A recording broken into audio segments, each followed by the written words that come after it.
Watchman Nee, Li Tuo Sheng, Lai Tao Sing. So what I'm going to do is I'm going to, basically that's Watchman Nee. I think that is actually the picture that he took. Born in the early 20th century, and then he passed away in a Chinese labor camp in 1974. 72. So basically, this is very much the outline of my talk. First of all, I'm going to say a few words about the source material that I used to reconstruct the life of Watchman Nee, especially his life in prison. And then I'm going to focus on Watchman Nee, his own teaching on the preparation for martyrdom.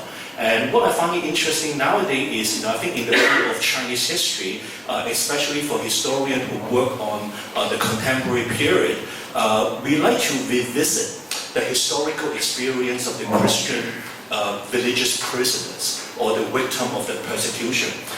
Because I think when we look at the story of those Catholic and also the Protestant story, it actually teaches us a lot about how to actually live one's life in an increasingly authoritarian Chinese state after 1949. So basically just a few main points. I think in my presentation, what I'm going to do is to use this case study of Watchman Nee to look at his consistent effort to act against the Maoist state during the period of the 1950s and 1960s, and also his attempt to reconceptualize the church and state relationship as a cosmological, spiritual struggle.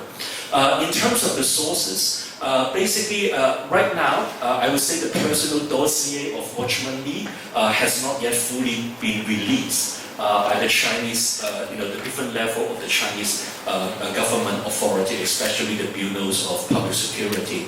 So my work basically relied on one major report that was actually done by the Chinese, public security in the early 1950s. I think when they start all this, major political campaign, the first interesting thing that the Chinese state did was actually to be a good historian. They basically just take out all the historical material about their target, and then they basically create very detailed documentation. And the good thing is they actually keep all these sources in the archives. So I think for historians, we are able to access some of this early work just to look at the beginning of the intense church and state tension during the early 1950s. And for his life in the labor camp and also in prison, I basically rely on the testimony written by one of his cellmates, who later left China for the United States. And I think when we look at some of these eyewitnesses' account, we also have to be very cautious as well, because they tend to frame everything in a I think they tend to frame everything in a much more Christian evangelistic light. So it read almost like a hagiography, but at the same time it also reveals some interesting detail about Watchman Nee, his ability to build network inside the prison wall, and also how he tried to develop a wide range of spiritual resources to cope with the religious persecution during the Maoist era. So before I get into the life history of Watchman Nee, I just want to say a few words about this Chinese understanding of martyrdom, Sheng Da. I think before the arrival of the Catholic and Protestant missionary, I think within the Confucius tradition, I think when they talk about to die for one's faith, basically they have three different levels of meaning. One is basically a classic example of sacrifice yourself for ritualistic purposes. The second thing is basically to sacrifice yourself as a loyal servant to a king, and also maybe to some kind of imperial law. And the last element is actually to die for a major philosophical and moral principle. So this is actually the traditional Confucian's template of to become a martyr. Now, with the arrival of the Jesuit missionary and also later the 19th century Protestant, they bring in a new dimension, which is actually the biblical dimension. So they talk about, I think the intensity of religious suppression, but at the same time, a handful of Christians, they hold on to their faith, they sacrifice, and eventually they basically just achieve some kind of spiritual victory in the case of the physical martyrdom and also maybe spiritual martyrdom as well. Now, for the Chinese church, the Boxer uprising was actually the major dividing line because in that very short period of time, you actually have huge numbers of sacrifice, on the Catholic and also the Protestant sides. So I think the Boxer story, the Boxer martyr, it actually become a very major, conceptual framework for the Chinese church in the early 20th century to talk about the martyrdom experience. And that was also especially the case for Watchman Nee later. Let me just say a few words about, Watchman Nee himself. He came from a very upper class, Chinese family. He was actually born in a third generation Anglican family in Fujian. So basically, his father actually worked for the British custom house in Shantou in northeast Guangdong. So basically, for Watchman Nee, I think he came from a very strong Anglican background. But the funny thing is, I think at the age of 17, I think in 1920s, he experienced some emotional conversion, at the Anglican school, the Trinity College in Fuzhou. And he decided to work with a traveling spiritualist, a traveling evangelist, Dollar Yu. And later on, he also met, an Anglican missionary, Margaret Martyr, who at that time, she also experienced some kind of conversion from the Anglican tradition to, the Brethren's ideas.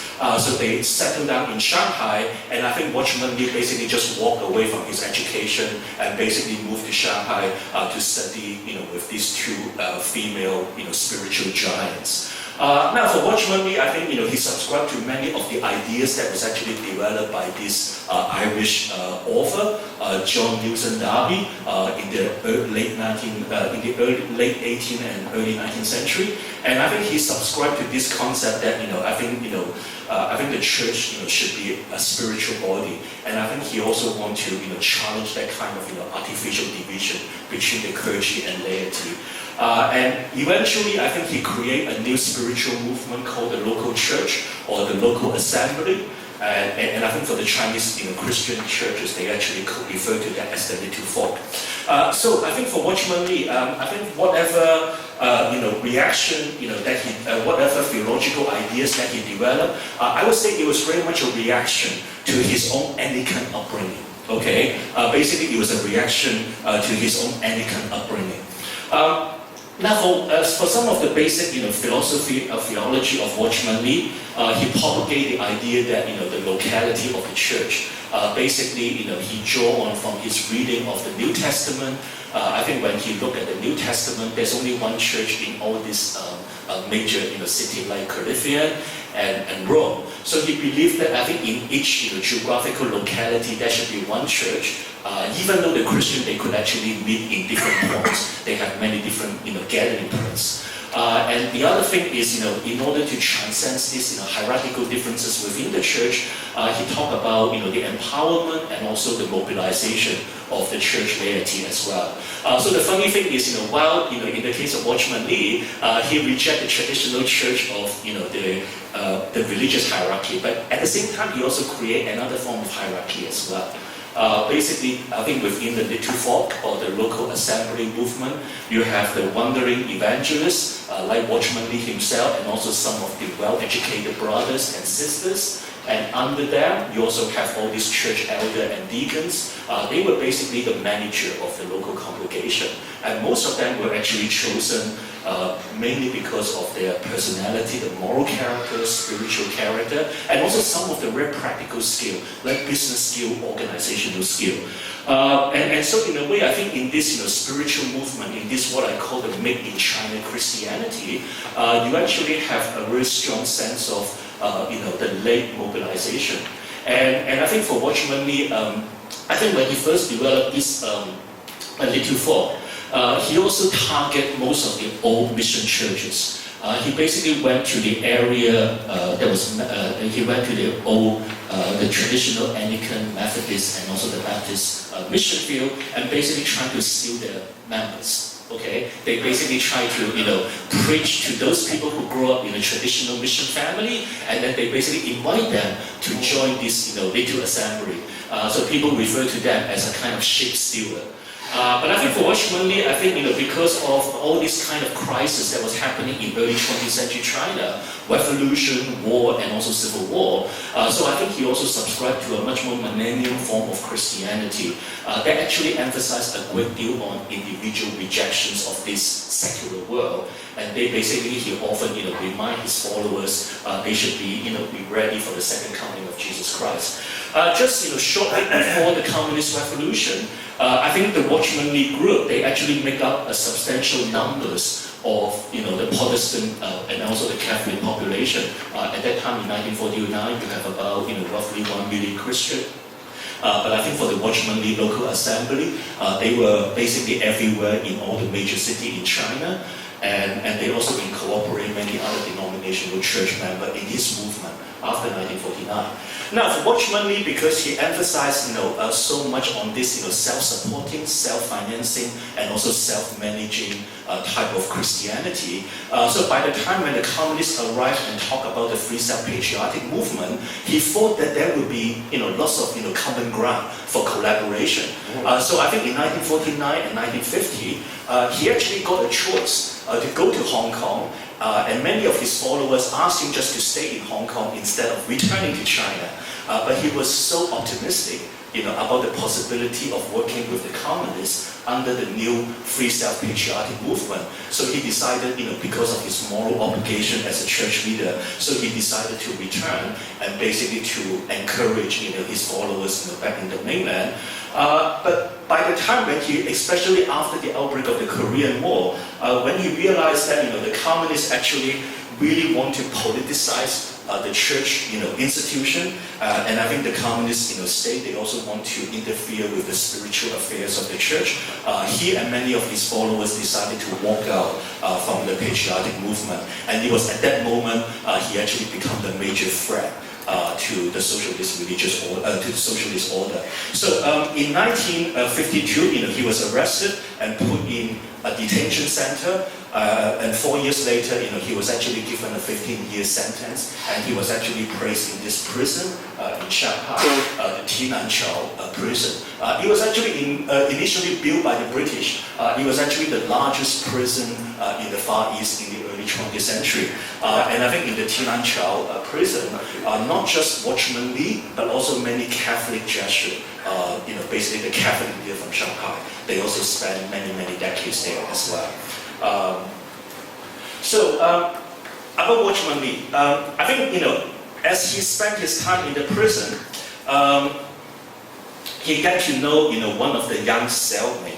One interesting thing about his time in the prison was, during the 1950s, I think the prison supervisor, they actually recognized Watchman Nee, his bilingual skill, and also his intellectual skill. So basically, he assigned him to become the team leader of some kind of political study group. So for someone who grew up with that kind of Bible study training, it was extremely easy for him to actually organize all this communist Maoist study program in prison. But he also utilized that kind of opportunity to convert some of his cellmates and also team members. And one of the young person who actually found himself in the same cell with Watchman Nee, Wu Yongqi, he basically just later on he was also sent to the labor camp with Watchman Nee at the beginning of the Cultural Revolution, and he was later on being converted by Watchman Nee. And Mr. Wu, after he was released from prison, he actually get in touch with some of Watchman Nee's followers in China and later on in Hong Kong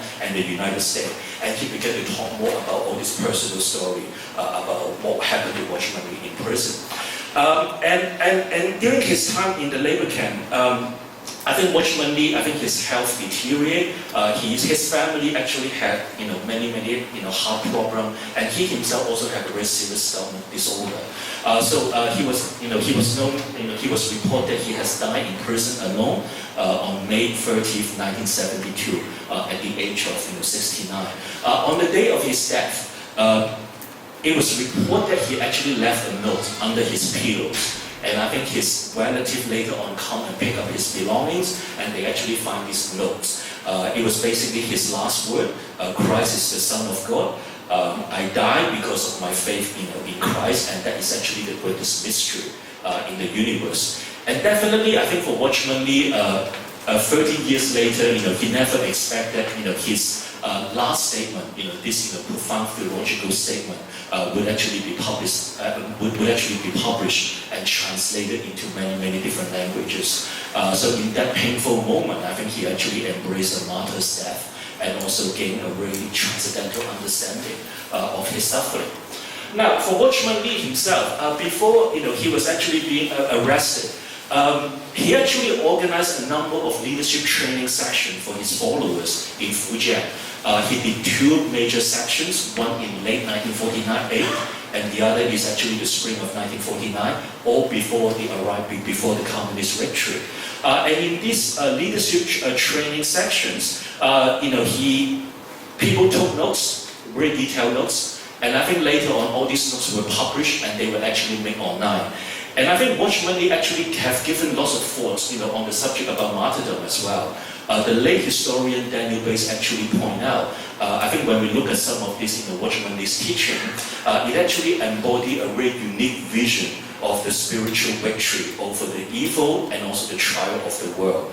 And especially, I think Watchman Nee like to use this, a special vocabulary, the term overcomers, 得胜的. Basically to refer to those chosen Christian to be with God and also Christ in this ongoing struggle against any secular power and also against any external pressure. Now, for Watchman Nee, I would say his teaching on martyrdom is very much grounded in history. I think Professor Paul Germ, he highlights that when we look at Watchman Nee, I think we have to pay attention to the practical dimension.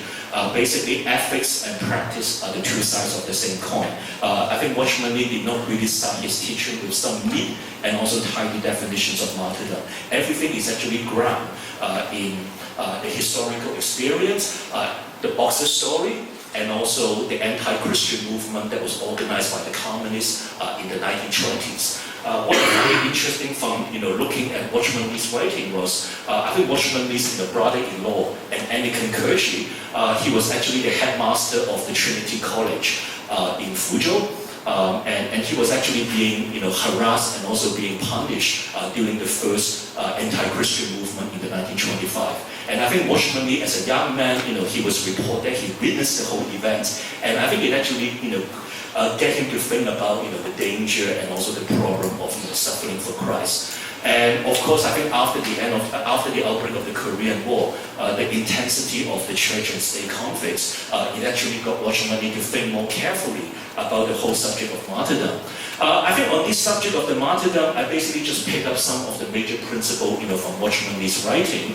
Basically, I highlight these 3 main points. One is, I think for Watchman Nee, whenever he talks about martyrdom, he basically used the concept of martyrdom, the physical martyrdom, as a kind of metaphor, basically trying to encourage his followers to hold on their faith in times of difficulty, so the preparation for imprisonment.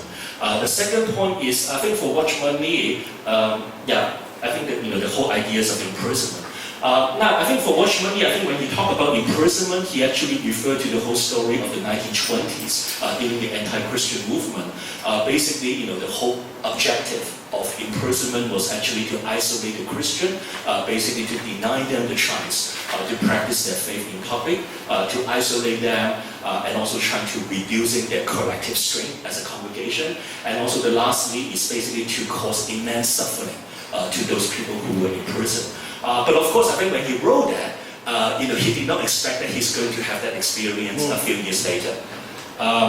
And when we look at Watchman Nee's writing, especially during the leadership training, none of his remarks actually suggest that Christian, especially his followers, they should receive, they should challenge the government. Even though when they were actually faced with the threat of persecution.